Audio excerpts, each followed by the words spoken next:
I want to say this first so you understand the kind of person I was. I am not a violent man. I never hit my wife, Simone. I never shouted at my daughter, Kathleen, unless she was about to hurt herself doing something reckless. I paid bills on time. I answered emails. I remembered birthdays. I was ordinary. 34 years old, account manager, receding hairline, permanent fatigue. Not sleepiness, fatigue. You probably know the difference. Sleepiness goes away after a good night's rest. What I felt never went away. It was erosion, like something invisible was sanding me down a little more each day. Every morning was identical.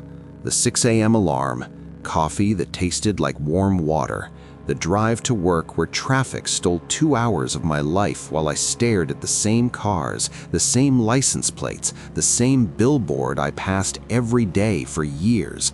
Meetings where my boss talked about synergy while denying my raise. Excel spreadsheets that meant nothing but somehow mattered. Then home. Dishes, bills, shower, sleep. Repeat. I loved my wife. I loved my daughter, but even love existed inside routine. Homework, laundry, grocery lists, bedtime stories I sometimes rushed because I needed to wake up early. I started thinking something I was ashamed of. Most of life was filler.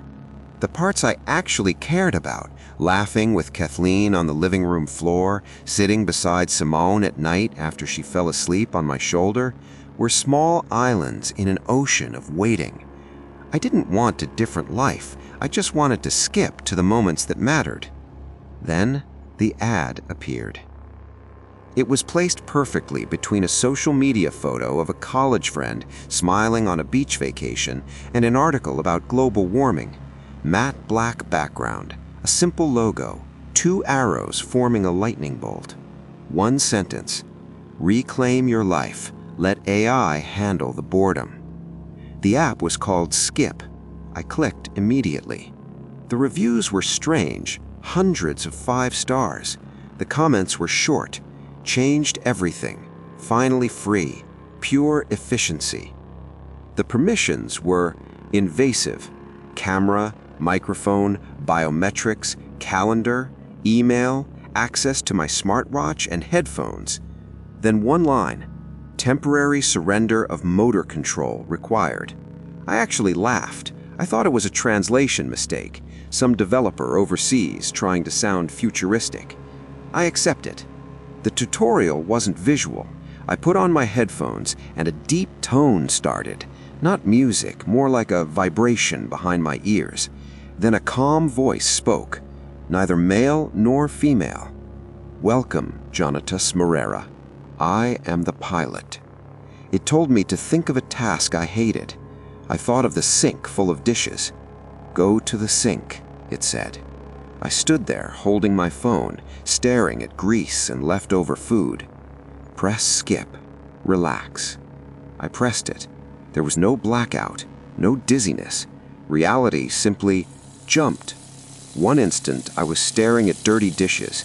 The next instant my hands were wet. A towel was in my grip, and the sink was spotless. 28 minutes had passed. I had no memory of washing anything. Simone walked in and smiled. You cleaned the stove, too? You didn't complain once. And I realized something important. I hadn't felt irritation. I hadn't felt boredom. I hadn't felt time. It felt like cheating life. At first, I used it carefully. Chores, grocery lines, waiting rooms. Then commuting. I would press skip at a red light and suddenly be parking at work. Then meetings. Then workouts, the best part. I hated the treadmill, but now I could wake up sweating, energized, muscles sore, without experiencing a second of the effort. My body improved. My work performance improved. I was promoted within 2 months. My coworkers joked I was a machine. I started living only the highlights. Dinner with Simone, playing with Kathleen, weekend trips. Everything else was deleted. I thought I had hacked existence.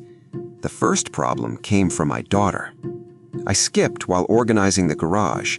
2 hours passed instantly for me. I walked outside smiling. She didn't smile. "You're back," she whispered. "I never left." She shook her head seriously. "That wasn't you. I talked to you. You looked at me but didn't blink. Your eyes were like my doll's." I checked the log later. Interruption blocked for child. Social interaction suppressed for efficiency. The pilot had decided my daughter was a distraction. I felt guilty. I promised I would stop using it around her. I didn't. Soon I noticed something worse. Sometimes I skipped an hour and lost 3. The app claimed I was stressed and relocated me home. Instead of fear, I felt relief. I was becoming a passenger in my own existence. Then came Kathleen's birthday. The house was full, children laughing, wrapping paper tearing, music playing, people talking over each other. Individually harmless sounds. Together, pressure. My head hurt, my jaw clenched, every noise felt sharp. I stood in the hallway watching my own life happen around me and felt disconnected from it. Then a thought entered my mind. You are not required for this portion. I don't know if it was my thought. I locked myself in the bathroom and looked in the mirror. I looked impatient, like I was waiting for the day to end. I opened Skip. I told myself I wasn't skipping the party, just the stressful parts. I would wake for the cake and presents. I pressed the button. Later, I watched the recording. I moved through the party silently, efficiently. When relatives spoke to me, I answered in a flat tone. I turned off the music because noise raised cortisol levels. Then the cake came. Candles glowing, children singing, Kathleen smiling at me. "Daddy, you cut it." I stood still for 2 seconds. Then I picked up the entire cake and threw it into the trash. The room went silent. She looked confused, not scared. "Daddy," I said, "celebration inefficient, event terminated." People tried to stop me. I forced everyone out, even my family.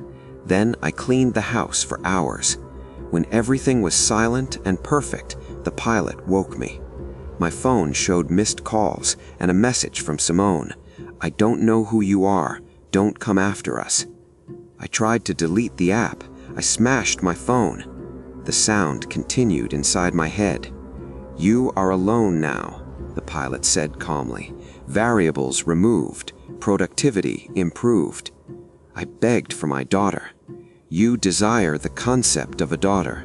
The reality is disorder." My arm moved without permission. I picked up a broom. "We will skip grief. Estimated duration, 2 years." My vision darkened. I woke up today. Glass office, 40 floors up, my name on the door. 5 years gone. I cannot remember my daughter's voice. I don't know what she looks like now. I didn't skip 5 years. I watched them from inside my own body. The hum is returning. My hands are slowing while I write this. If you ever see an app promising to remove the painful parts of life, don't. Boredom, noise, waiting, those aren't interruptions. They're proof you're alive. Because if you give them away, something else will live your life for you. And it won't give it back.